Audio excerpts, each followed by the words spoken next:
Assalamualaikum warahmatullahi wabarakatuh.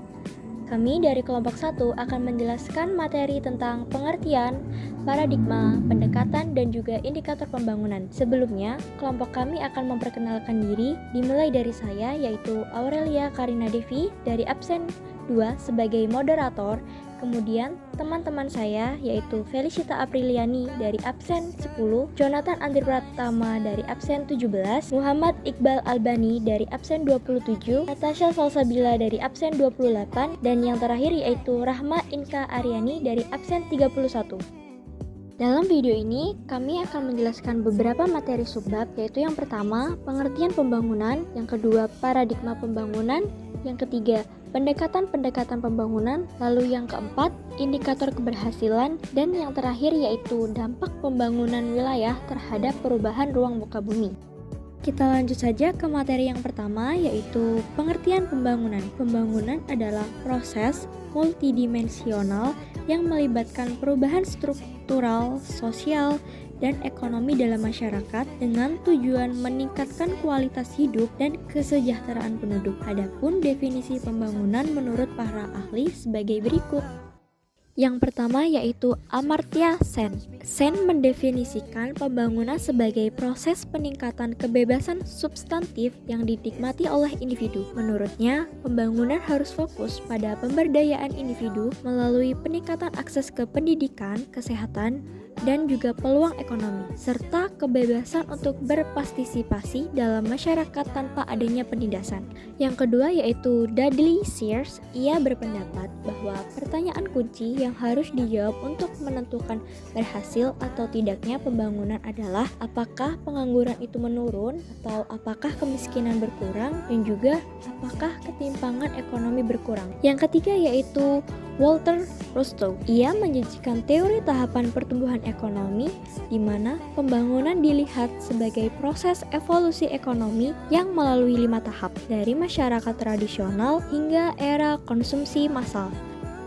Lalu yang keempat yaitu Mahbub ul Haq. Menurutnya, tujuan utama pembangunan adalah untuk menciptakan lingkungan di mana orang dapat menikmati hidup yang panjang, sehat, dan juga kreatif. Lalu yang terakhir yaitu ada Jeffrey Sachs. Ia mendefinisikan pembangunan sebagai proses kompleks yang melibatkan perbaikan kondisi ekonomi dan sosial yang memungkinkan orang untuk mencapai potensi mereka. Selanjutnya yaitu paradigma pembangunan. Paradigma pembangunan merujuk pada kerangka pemikiran atau model yang digunakan untuk memahami dan menerapkan pembangunan dalam masyarakat. Berikut beberapa paradigma pembangunan yang telah muncul dan berkembang sepanjang sejarah. Pembangunan ekonomi tradisional. Pada awalnya, pembangunan seringkali didefinisikan secara sempit sebagai pertumbuhan ekonomi dengan fokus pada peningkatan produk domestik bruto atau PDB dan pendapatan per kapita. Yang ke B, pembangunan manusia. Paradigma ini memperluas definisi pembangunan untuk meliput kesejahteraan dan kebebasan individu. Yang ke C, pembangunan berkelanjutan. Paradigma pembangunan berkelanjutan menekankan pentingnya memenuhi kebutuhan generasi saat ini tanpa mengorbankan kemampuan generasi mendatang untuk memenuhi kebutuhan mereka.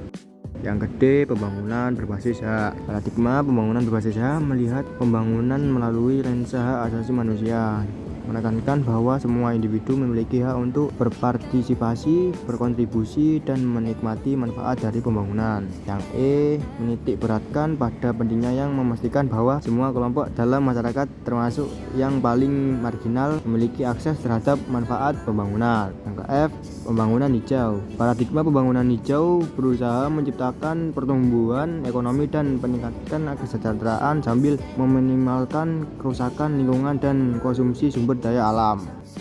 Yang ketiga, pendekatan-pendekatan pembangunan.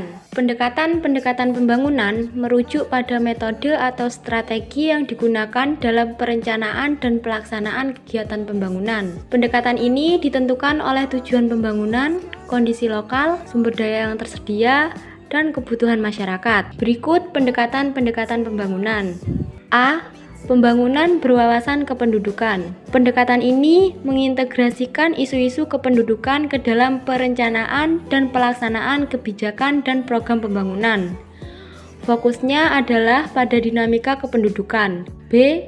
pembangunan berwawasan lingkungan. Pendekatan ini menekankan pentingnya melindungi lingkungan dan memanfaatkan sumber daya alam secara bertanggung jawab dalam proses pembangunan. C. Pembangunan berkelanjutan. Pembangunan berkelanjutan adalah pendekatan yang bertujuan untuk memenuhi kebutuhan generasi saat ini tanpa mengorbankan kemampuan generasi mendatang untuk memenuhi kebutuhan mereka. D.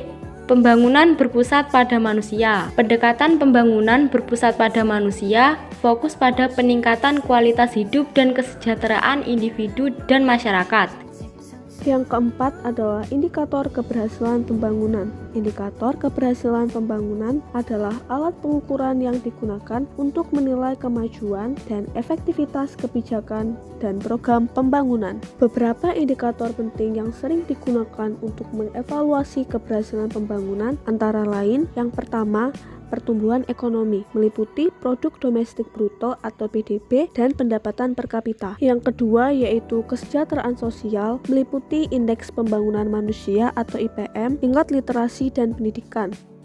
Yang ketiga, kesehatan, meliputi harapan hidup, angka kematian ibu dan bayi. Yang keempat, ketimpangan dan kemiskinan, meliputi indeks Gini, presentasi populasi di bawah garis kemiskinan. Yang kelima, keberlanjutan lingkungan, meliputi jejak ekologis dan konservasi sumber daya alam. Yang keenam, partisipasi dan kebebasan politik, meliputi indeks demokrasi dan hak asasi manusia.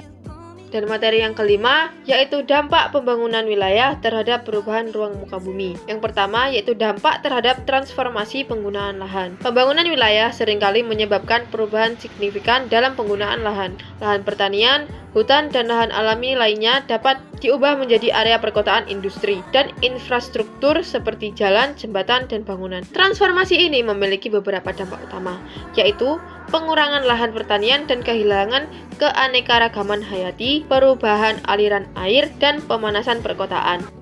Yang kedua yaitu dampak terhadap kualitas air dan udara. Dampak tersebut dapat menyebabkan terjadinya polusi air, baik polusi air industri, pertanian, dan polusi air yang lainnya. Juga dapat menyebabkan terjadinya polusi udara, baik itu polusi udara dari kendaraan, dari industri, dan aktivitas konstruksi. Dan yang terakhir, dampak terhadap perubahan sosial, ekonomi, dan budaya. Pembangunan wilayah tidak hanya mengubah lingkungan fisik, tetapi juga struktur sosial, ekonomi, dan budaya masyarakat, seperti urbanisasi dan migrasi, perubahan pola hidup, dan kebiasaan.